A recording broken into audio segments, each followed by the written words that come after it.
Today is September 20th. The title of this homily is No Sliding By on Cheap Grace. The reading from today is from Mark 10:35-45, the NRSV. James and John, the sons of Zebedee, came forward to him and said to him, "Teacher, we want you to do for us whatever we ask of you." And he said to them, "What does you want me to do for you?" And they said to him, "Grant us to sit, one at your right hand and one at your left, in your glory." But Jesus said to them, "You do not know what you're asking. Are you able to drink the cup that I drink, or be baptized with the baptism that I'm to be baptized with?" They replied, "We are able." Then Jesus said to them, "The cup that I drink you will drink, and with the baptism with which I am baptized you will be baptized. But to sit at my right hand or at my left is not mine to grant, but is for those for whom it has been prepared." And when the other 10 heard this, they began to be angry with James and John. So Jesus called them and said to them, "You know that among the Gentiles, those whom they recognize as their rulers lord it over them, and the great ones are tyrants over them. But it is not so among you, but whoever wishes to become great among you, you must be your servant, and whoever wishes to be first among you must be slave of all. As for the Son of Man, came not to be served, but to serve, and to give his own life a ransom for many." In the earlier parts of this chapter, Jesus foretold his death and resurrection for the 3rd time. This led 2 of his disciples, James and John, to come forward to him in anticipation of the final victory, presumptuously asked to sit at his right and left hands when Jesus arrived at his glory. Jesus turned to them and said, "You do not know what you're asking," and repeated, "Are you able to drink the cup that I drink?" Their answer, "We are able." He then told them that they would put it up to his Father, who was to reside with him when the battle had been won. After Jesus' death, legend has it that James was killed by King Herod by the sword, while his brother John was banished to the island of Patmos. The 12, the innermost circle of those who had followed Jesus for years, had endured much for their loyalty. They were without a home, had to rely on others for food and lodging. They witnessed firsthand that verbal and sometimes physical attacks came upon their beloved rabbi. Wasn't it time for the big payoff? Probably pretty quickly. The yearly feast of the Passover was about to occur, and they were headed to Jerusalem to celebrate. This feast commemorated the time centuries ago when the Hebrews had been enslaved in Egypt but finally escaped, with their leader Moses parting the waters of the Red Sea, actually the Reed Sea, so that they could cross safely and evade their pursuers. When they also entered the parted waters, the waters closed around the Egyptians, throwing horse and rider into the sea. It started off quite festively, with Jesus having requested a colt to ride rather than just walking into the old city along with other travelers from all over the world. Then as they followed Jesus in procession, the crowd surrounded them, welcoming them with branches of palms thrown in front of their procession. I can imagine the excitement of the foot-weary disciples, hoping that this was the first day they would be freed from the power of the Roman Empire and the country would return to the Jewish inhabitants. Yet, as the night wore on, after they had assembled in an upstairs room to celebrate a meal together, Jesus was arrested on the Mount of Olives, where he had gone to pray with them after the meal. Jesus was unceremoniously thrown into prison while the terrified disciples saw their whole world order disappearing in front of them and did the only thing they knew how to do, flee and hide, staying hidden until they thought it might be safe to come out later. I expect their own dark night of the soul was filled with questions. Why had they even followed him in the first place? They all had families to return to, jobs to return to, fishing, tax collecting.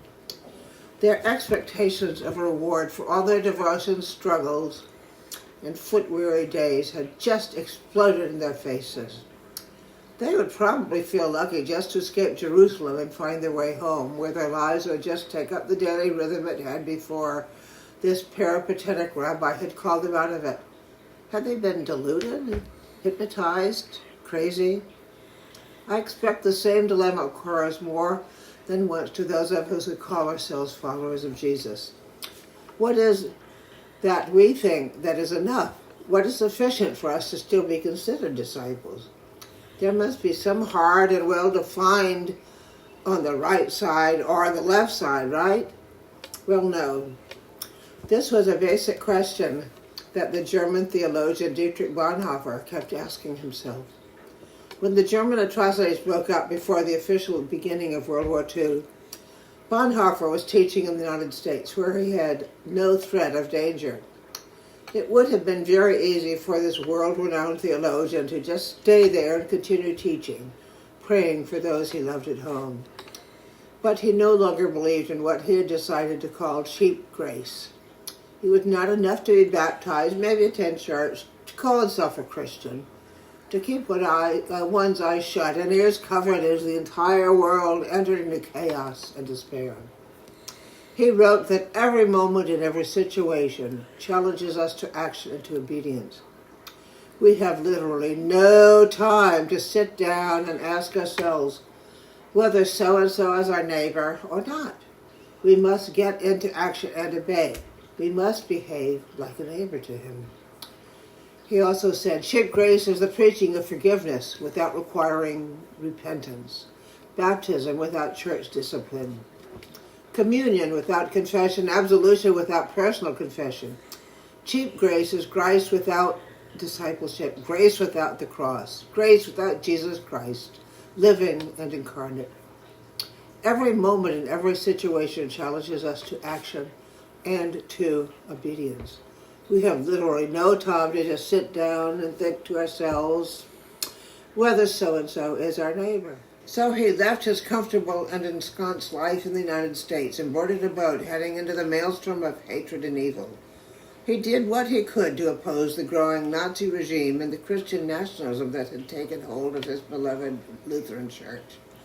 He began an underground seminary where he taught about the necessity of the costly grace to his students, a costly grace that led him to join ultimately with his brother-in-law to try to assassinate Hitler, in an act one could label redemptive violence.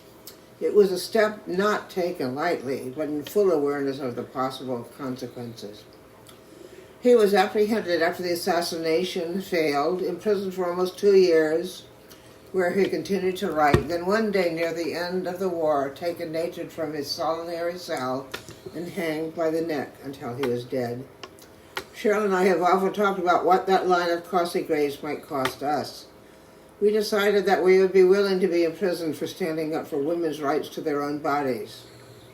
But who knows, like the disciples of Jesus, like Bonhoeffer, there might be a situation that may require much more, even life itself. I have a friend in Kenya who has shown in his own life that he lives a life open to costly grace. I first met him a few years ago on Facebook. First, I had to make sure he was safe. He assured me that he was very outspoken ally for the LGBT community. He pastors a small community in Kisii, Kenya. When his elder daughter died a few years ago, fellow ministers boycotted the funeral in protest of his openly gay welcoming. His main ministry has been going to outlying villages to help them build reservoirs to make sure they always had a supply of safe water for their daily use.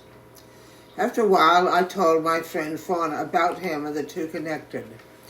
This past year, Father Antonio was designated to become bishop for a new diocese in Kenya, the first of its kind in all of Kenya to be gay affirming. In the process, Antonio got Fauna into their diaconal preparation program.